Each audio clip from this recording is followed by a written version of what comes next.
फिर कहता हूँ बालक, अपनी माता को निपुति मत बना। छोड़ दे हमारे अश्व को। मैं वृथा तुम्हारी हत्या नहीं करना चाहता। और मैं भी तुमसे कह रहा हूँ, मैं वृथा तुमसे लड़ना नहीं चाहता। भेज दो अपने महाराज रामचंद्र को, उन्हीं से मुझे युद्ध करना है। मूर्ख बालक, बंद कर ये अनर्गल बातें। मैं अंतिम बार पूछता हूँ, तू घोड़ा देगा या अपने प्राण? दोनों में से कुछ नहीं दूंगा। तो फिर मैं दोनों ही लूंगा। अब मुझे बाल हत्या का कोई दोष न दे।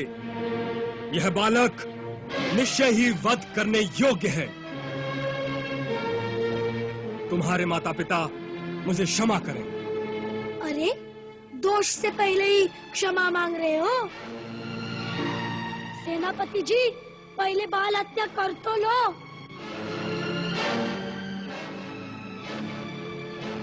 तुमने मुझे विवश कर दिया है धृष्ट बालक। ये ले।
वाह, कैसे भगा दिया तूने सब लोगों को। परंतु उस बेचारे सेनापति को जान से मारने की आवश्यकता नहीं थी। मूर्ख था बेचारा, और मूर्खता के लिए प्राणदंड देना उचित नहीं। भैया, मैंने उसे मार कहाँ दिया है? मैंने तो उसे मूर्छित कर दिया है। पड़ा रहेगा 4-5 दिन मूर्छा में। देखा भैया, मैंने महाराज राम को बुलाने का सारा प्रबंध कर दिया है। अब पूछ लो उनसे सारे प्रश्न। अवश्य पूछूंगा, परंतु लव, ये घोड़ा पकड़ना हमारे लिए उचित था कि नहीं? गुरुदेव क्या कहेंगे? भैया, पढ़ लो उस घोड़े के मस्तक पर क्या लिखा है, फिर ये प्रश्न पूछना मुझसे।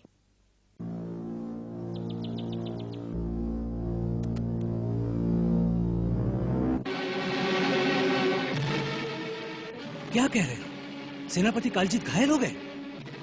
जी महाराज।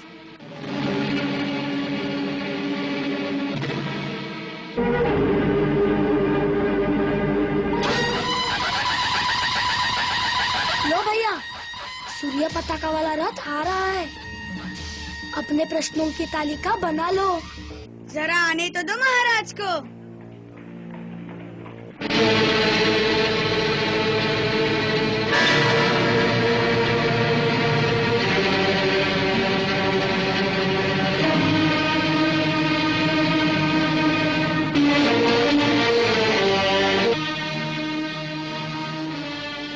मैंने सुना था कि एक ही बालक है, तुम तो 2 हो। चिंता न करें, आपसे एक ही लड़ेगा। आप ये बताने की कृपा करें कि क्या आप अयोध्या नरेश महाराज राम हैं? नहीं। नहीं? तो फिर ये अपने रथ पर सूर्य पताका लगाए क्यों घूम रहे हैं? लोगों को भ्रमित करने के लिए? नहीं, ये सूर्य पताका मेरे रथ पर इसलिए है कि मैं महाराज श्री राम का छोटा भाई शत्रुघ्न हूँ। कुश भैया, ये छोटे भाई हैं, इन्हें मेरे हवाले कर दो। तुम दिखने में तो अच्छे और सभ्य बालक दिखते हो, फिर हमारे यज्ञ का घोड़ा तुमने क्यों पकड़ लिया?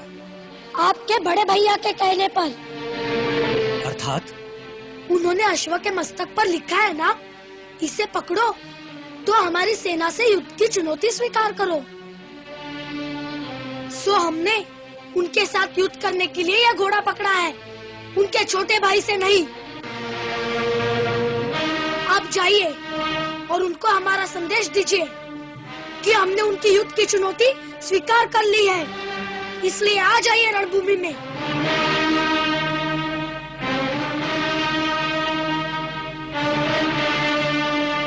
देखो, ये बालपने की बातें अच्छी नहीं होती। ये घोड़ा यज्ञ का है, इसे छोड़ दो। तुम्हारी अवस्था को देखकर मुझे दया आती है। मैं तुम्हारे दूसरे अपराध क्षमा कर दूंगा।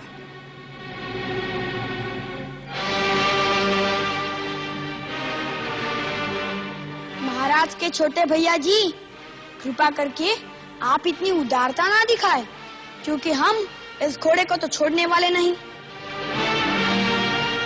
इसे यहाँ से केवल महाराज राम ही ले जा सकेंगे, वह भी हमें हराकर या फिर यह चुनौती वापस लेकर।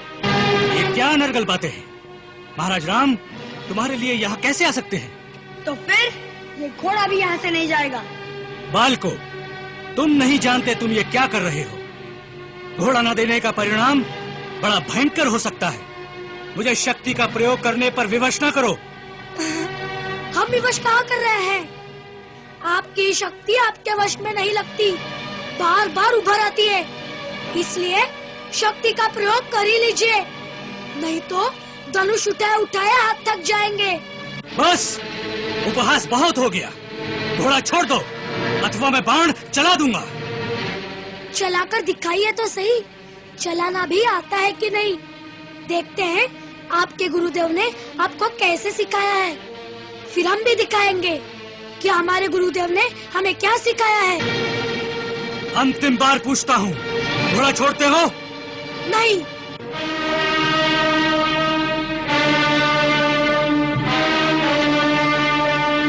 तो मैं विवश हूँ। मेरा कर्तव्य है घोड़े को छुड़ाना।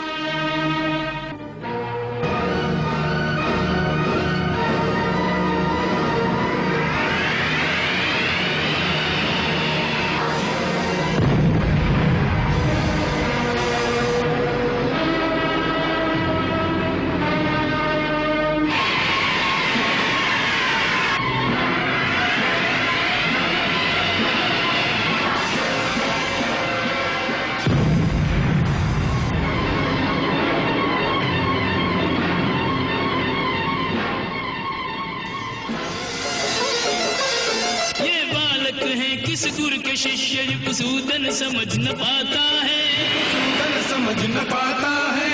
केरण कौशल देख देख आश्चर्यचकित रह जाता है, आश्चर्यचकित रह जाता है। कभी अग्नि बाण कभी मेघ बाण, बाणों पे बाण बरसाता है, बाणों पे बाण बरसा